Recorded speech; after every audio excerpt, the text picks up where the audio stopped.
weekend? George Groves, Chris Eubank Jr.? I think it's funny because I think Groves was a better fighter before he won the title. And really? I don't. That's not to say Groves is a bad fighter yet.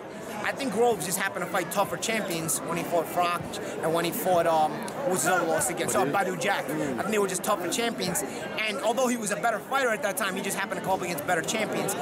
When he fought Chudinov, he was still a high-level fighter, but I think he lost a couple percentage points in his level. You know, maybe he was at 100 before, maybe let's say he's at 90 now. You know what I'm saying? But Chudinov is just not of the level of Froch and Badu Jack. You know, so he's a world champion and he's still a world-class, phenomenal fighter. But I think he's kind of descending a little bit while Eubank is ascending.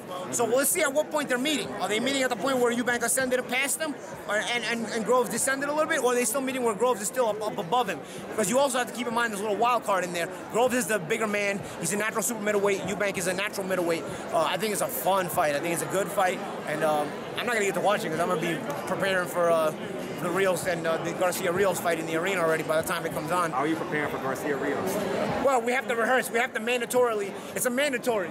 It's a mandatory like the sanctioning bodies give us. It's a mandatory for us commentators to show up for rehearsal on fight day. So I'm not going to be able to see the Groves and Eubank fight. Do you think the way like Chris Eubank's confidence and his bravado, the way he talks to opponents, does that affect them? Like, is that affecting I don't know if it Groves? affects them, but I know it affects him. You know, it affects him in a positive way. You know, he has a lot of his father's psychology, and it's probably been taught to him by his father. If you look at the way his father was and the psychology he had, and you look at the way Chris is, just his being and his energy, he has a lot of senior in him. You know what I'm saying? And the good parts. You know, the good parts. So we'll see. We'll see if he can accomplish as a pro what his father accomplished in the pros. But I think the psychology is very much learned and taken from his father. Yeah, makes sense.